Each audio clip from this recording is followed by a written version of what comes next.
Hey Dave, how does a one-armed guy sort his keys?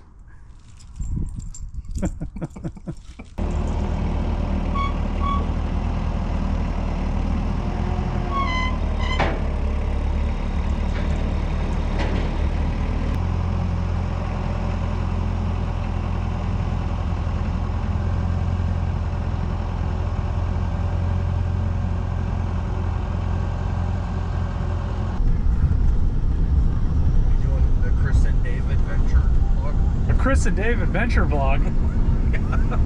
What? We always have a good time. Yeah, good time. We never have to work. We just go hunt down cool shit. Dude, that'd be like the ultimate thing, is just drive around and like pick up stuff, but then you'd have to have a whole shop of people that worked on the stuff. You know what I'd like to do is pick cars up. In a quarter mile, turn right onto Hines Street. Even go and appraise them. I think, I don't think it's this one. No, maybe... No, it's like that next one. It's the next one. Yeah. Take the next right, oh no, it's this one. Street. Look at people's crap they messed up. It's that one back there. Hines, from like farms to housing development. You have HOA and you have all that stuff. This is how the majority of the world wants to live. Turn right onto West Beverly Street. I don't know then why. Turn left onto Mosquito Street. I couldn't because I have too much shit. So. Yeah. Take the next left onto Mosquito Street. Then your destination will be on the left. Take out the cones. Just take them with you. Did you see where that guy took one of them cones and he cut it, made it his air cleaner for his turbo, stuck it through the light? That's probably why that guy's getting rid of this car, is because he lives in an HOA. They're like, you're working on a car in your garage? I think it's this house right here. The white one. He has a Mustang in there. A Mustang? Looks like quite a project. Yeah, we're good. This is the original exhaust on the car. I just kept it in case I could adapt it.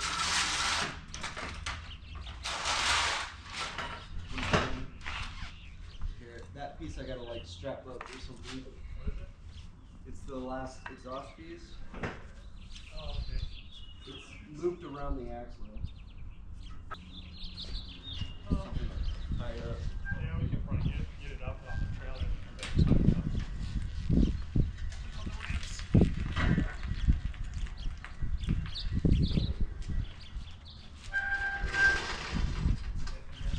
Is that block? There's a block on the tire.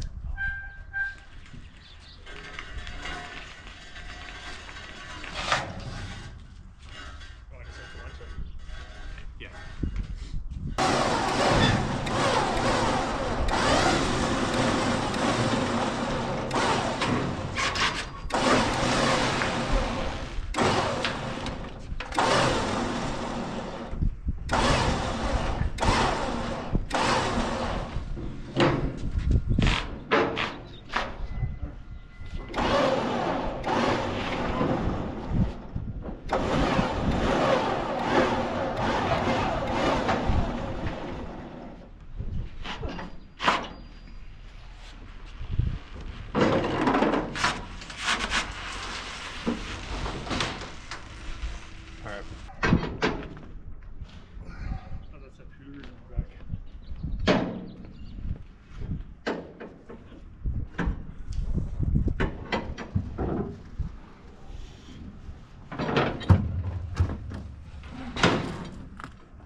Let it roll forward a little more.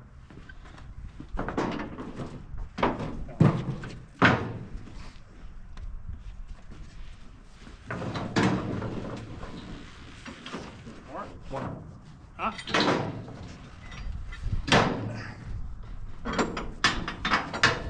Okay. Alright, now we go back. Me and Kris just got back to the shop with the Celica, and this thing actually was a pretty good deal. I had to spend a little bit of money on it, but for the most part, the chassis is relatively clean. It has a few things here and there. It has a clean title. It doesn't look like it has so far. I mean, I haven't got it on a lift, but so far it doesn't look like it has a bunch of cancer. It has a few spots here and there, but for the most part, I mean, the quarters look pretty clean. Obviously the car looks like it's been painted before, so without stripping the paint, it's really hard to tell if these rockers have rusted out and then they have, you know, filled them with Bondo or something. I can feel a little bit of cancer right there, and there's a few little spots back here, but nothing really that horrible. The quarters look pretty straight. The only thing that looked like it had a little bit of damage is like the fender up there. This door has a little ding, like a little ding. Unfortunately, there's a little ding right here. Fortunately, somebody installed one of those aftermarket sunroofs in this car. Otherwise, this roof would be perfect. And then back here, you know, we have a good trunk. Usually these trunks get a lot of damage just because people sit on them or set stuff on them. Same thing with the roofs. And then back here, the rear quarter on this side looks really good, other than it has, you know, obviously some rust right here, which doesn't look like it'd be too hard to fix. And then down here, you can see a little bit of stuff in a dent, and then that fender has a little bit of rust, and we have another dent on the fender, and then this door has a pretty big dent in it right here. But fortunately, the guy almost already completed a full beam swap, and this thing has quite a bit of good parts on it. You know, luckily enough, he was using good parts. It has a Koyo radiator. Still to this day, I have no clue why people use Mishimoto. Complete garbage. Get a Koyo. But the beam swap alone is worth it. It has a 6-speed manual transmission, aftermarket clutch. It has A86 rack, a brand new rack, all the mounts, aftermarket subframe, aftermarket mounts. I'm actually this is kind of cool. I don't know where the guy got these from, but they're cool. And then down here, it has a bunch more aftermarket stuff. And then in the trunk, we have all the interior stuff in here. We have a short shifter. I don't know where the key went. So got the key, and then it has this decent aftermarket header, and it has all the wiring already, I guess, ready to go. And then it has all the suspension, brand new lower control arms, all these arms, everything for the suspension, aftermarket, brand new. And really the only thing that I have left to buy is some coilovers. I need to get it inside, and instead of filling up the tires with air, because they keep going flat, and it'll make it a little bit easier to work on, I have some pinch weld dollies, which actually work out pretty well.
I have these fancy knuckles that I need to install on the Celica, and it has these pins right here. And these pins go into the lower control arm or the strut and coilover assembly. But as you can see, there's tick marks on them, and you can put them in a bunch of different positions. It's kind of a square, but as you can see, you can go in 4 different positions. And this changes the acronym of the knuckles. So since I'm going to be doing road race and street, I'm going to go with the tick mark. This is the left knuckle right here. This one's going this way, and this one is going down that way. And you can actually put them in a bunch of different positions. They have a manual with these, and I definitely advise checking that out. Also, you can put your pickup point for your steering in 2 different locations. The outer one is suggested for street driving. The inner one gives you a lot faster steering response, but it also has limited steering angle. So we're just going to use the outer one for now, this setup for now, and then I could fine tune it down the road as I need to and as I drive the car and kind of get the feeling for it. This front arm is now installed, and there are a few things to consider before you go and tackle this project yourself. And one thing I'm going to recommend is getting all new hardware. Just pull the old hardware out and measure it. And there are a few reasons why you're going to want to get hardware. I'm going to replace everything with stainless steel. This is all zinc plated. Eventually it will fail and rust, but that's not really the true issue here. And I'm going to kind of explain this. Here's the passenger side. And as you can see, we have 2 24mm bolts. So we have a bolt and we have a nut. See, 24mm. And the issue is you cannot get either side of the wrench in there with the heim on. So if they made this a little bit longer, actually it would be really nice if they made this a little bit longer, because then it would come further out and resolve the other issue. But then you can't come in here. I wonder if you could turn it. No, you can't turn it. So I'm not 100% wrong. So you can't get a wrench on there to torque this. The other thing is they don't offer a washer. I mean, it's just a washer, you could go buy one, but there's no washer behind this lock washer. And the issue with that is that lock washer is going to cut into that coating as you tighten this nut, torque it down if you could actually get onto the back of it, but it's going to make this coating on this piece right here fail. And eventually the coating will peel and this will rust, and all the zinc stuff will rust too. It's gonna all look like garbage. But I'll replace all this with stainless steel. I'll put a washer on both sides because I do love washers. And the other thing is I'll get a bolt that is a little bit smaller head. I think they make this is M16 by 1.5. And I think they make an 18mm, which will work perfectly, because then this wrench, if it's an 18, could come in here in between this right here. And I have a few concerns about this as well. We have washers here instead of having a larger, wider misalignment spacer. So, I just pet peeves. I'll probably end up eventually making some misalignment spacers that come out further, so I don't have to have these washers for no reason. And then come in here. It doesn't seem like the right amount of washers though.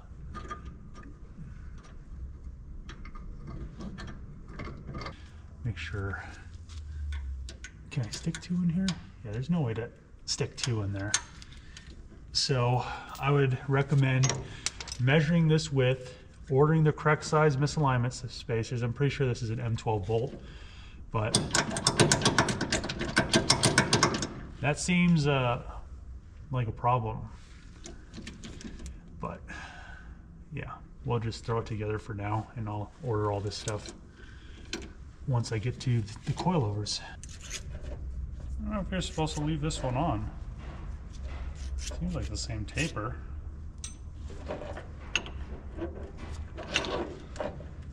Oh, yeah, maybe you are supposed to leave this one on.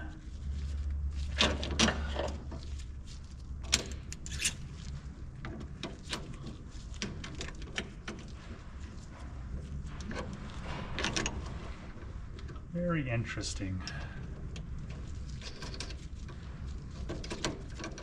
5, 6. Let's try 6.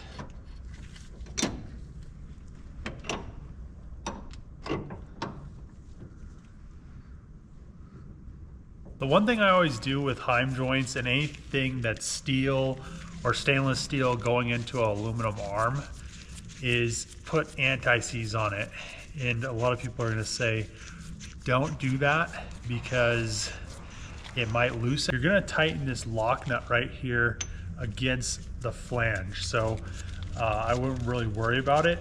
And you're always going to want to check your suspension anyway. And the reason you want to put anti-seize on this stuff is because if you don't do it, it will eventually micro weld itself. It's called galvanic. I think it's galvanic corrosion.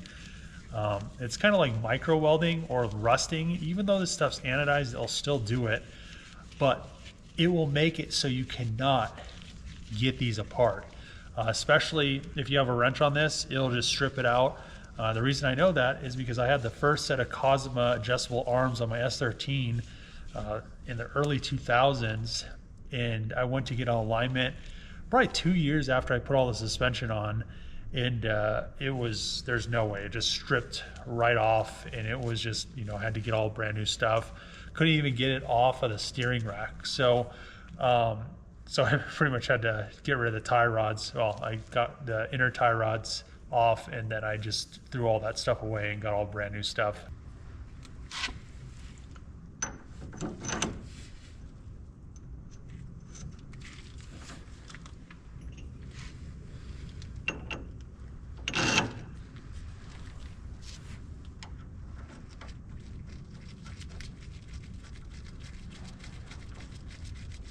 On the lower control arms, there's quite a few stages. So they made these so you can adjust them on the car without having to, well, I mean, some you have to adjust them and like pretty much undo it. But now they have a double, one's normal thread and one's reverse thread. So you can adjust it on the car. You can see inside right there, but it's quite a few pieces to this. So we have the outer Heim joint.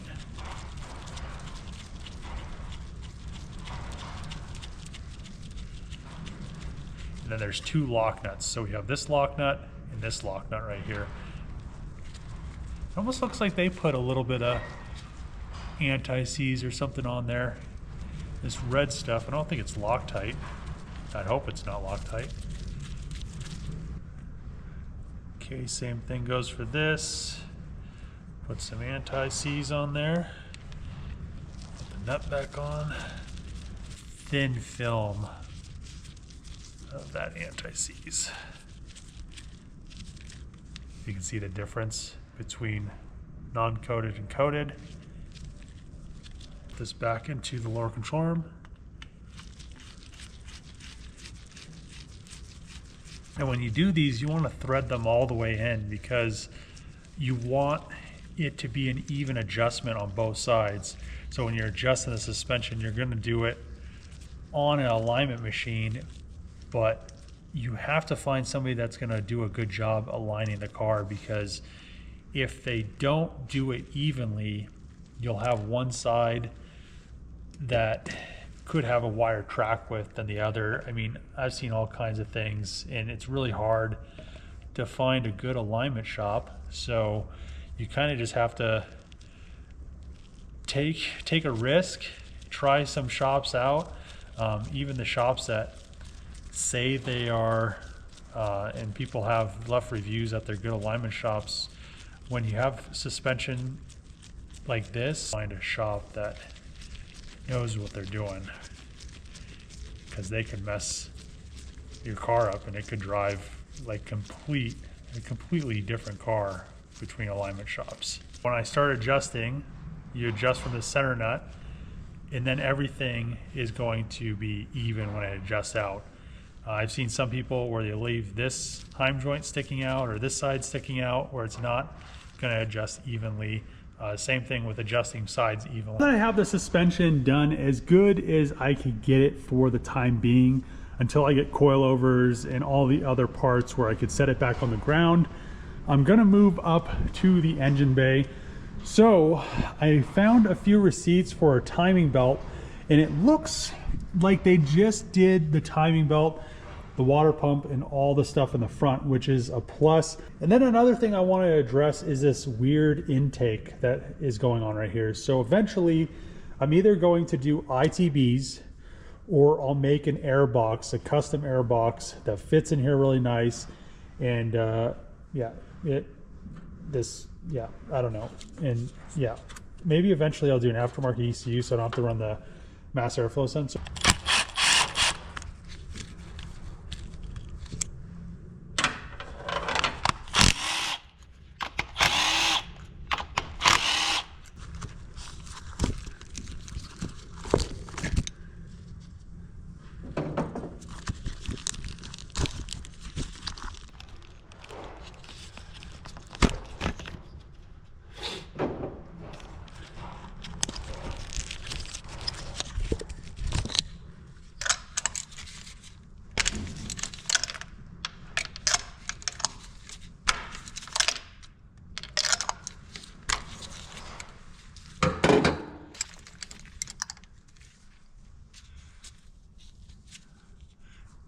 These plugs don't even look that bad.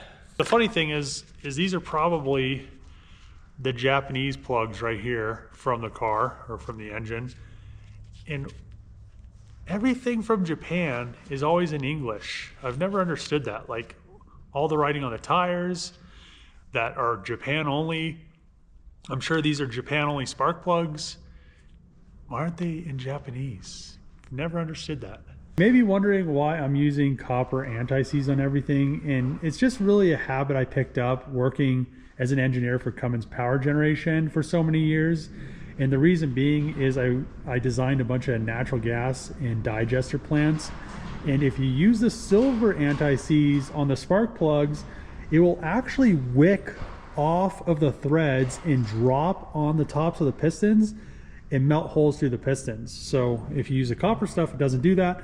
But yeah, let's get these plugs back in here. I might actually get iridiums. I don't know why I'm pretty sure those are copper plugs, but we'll just put these in here for now and go from there. I was looking at the coil box and I was like, man, I've seen that tape before. So this is Chinese tape, and I'm glad I kind of noticed that because I kind of looked a little bit closer at the coils.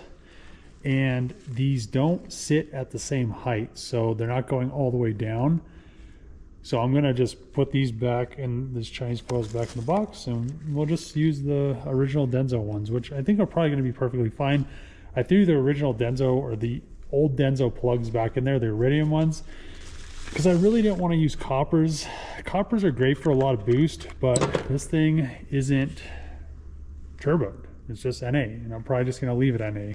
I'm glad I ended up pulling the engine harness off because there's quite a few things that weren't connected. There's a bunch of coolant lines that weren't connected. There's a bunch of stuff just loose, vacuum lines, and it just kind of probably would have been a pain to diagnose once I got it running. Another thing that I thought was really cool, so I pulled the full intake manifold off, and it comes off in 3 pieces. So you have the main piece. It kind of has this weird throttle body flange, but I'm guessing this is drive-by-wire, or not drive-by-wire, but drive-by-wire cruise control. That's kind of cool because I wouldn't mind having cruise control in the car. Probably not going to happen, but with what I'm going to do. But the factory intake manifold, it has velocity stacks in there, which is pretty cool. And then it has this plastic thermal spacer from the factory, and then it has this lower intake manifold piece. This is all kind of cool, but the really cool thing that I thought was the injectors are already in the head, and the fuel rail already has ports on it, so I could, and a fuel pressure regulator, so I could run a feed here, run the return as the factory fuel pressure regulator, instead of how the guy had it set up. So how he has it set up is he has the fuel pressure regulator internal into the tank in one line feeding the fuel rail, which makes sense because it only had one line from the factory, I believe, coming up to the front of the car. So I just thought it was really cool that the injectors are in the head. The one thing is I had some injector dynamics 1050Xs. I was like, oh, I'll just swap them out, but the base for the injector is quite large. So probably what I'll end up doing is, you don't really need to do this, but I'll probably end up just getting a billet fuel rail, and then I'll put some 1050Xs in it. Probably don't need it, but I think I'm going to run ITBs on it, just because this is probably the easiest engine to ITB swap in the world, because you don't have to worry about any of the injectors. They're already in the head. So that's cool. There is one wire, or maybe a few wires, that go to the transmission I need to disconnect so I can get the rest of this harness off. Probably the plan is to run a standalone. I really don't need to do that, but if I'm going to go through and clean this harness up, since I don't need the harness going in the front of the engine anymore, I could have everything come out the back here. And then I'll probably just, since I'm not going to have AC, I'll just go through this port right here, this firewall plug. That's for the where the AC condenser or the AC evaporator would be. So that will be nice, make it nice and clean. Another thing is I need to, I'm glad that I pulled the intake manifold, because you couldn't see, none of these mounts are tight, and I'm guessing a lot of stuff isn't tight. It's just kind of set in there by the guy. So I'll have to go through everything and make sure everything's tight, ready to go. We'll do a harness. I'm not 100% sure what I'm going to do about this header on this side. It's a cool header, but I don't know if it's what I want. So we'll kind of have to figure that out. I'm guessing, you know, you can see it goes right there. Looks like it's kind of in the way of the steering. So, because the steering shaft is going to come over something like this. I thought it was made for this car. So the steering shaft goes like this. Yeah, it's kind of in the way. So what I may end up doing is selling off this header, or maybe modifying it. I'm not 100% sure. Probably just sell it off and get something that's a little bit, comes out a little bit further and then comes in. So the steering shaft, or we'll just kind of mess with some stuff just to figure it out. I'm not 100% sure if it's how the rack is, or if it's how the header is, or if it's just how everything's bolted in together, because the rack definitely is coming back this way. So it needs to be turned, but I don't know if it can be turned. So this is a whole swap for this car, but I didn't buy any of the parts. I didn't install any of them. I'm just kind of the guy fixing all the issues. So we'll figure that out. What I'm going to do over here is, there was a company that made a really nice billet. It seemed like a really nice billet water neck for this side. And then it had this separate plate that came here and closed this off, but they don't make it anymore. So I'll probably 3D scan this area right here, and then I'll make this billet lower and make this billet upper, so I could have a, the upper doesn't matter because it fits pretty well, but it's just kind of bulky for what's here. It really doesn't need to have so much water neck for this whole area. So it just takes up, where's it at? It takes up, look at this. It's pretty big if you ask me. So we'll do that. ITBs, won't have to worry about the throttle body. Here's all the lines, the hard lines for the cooling system on the back. I'll probably end up getting a billet one of these.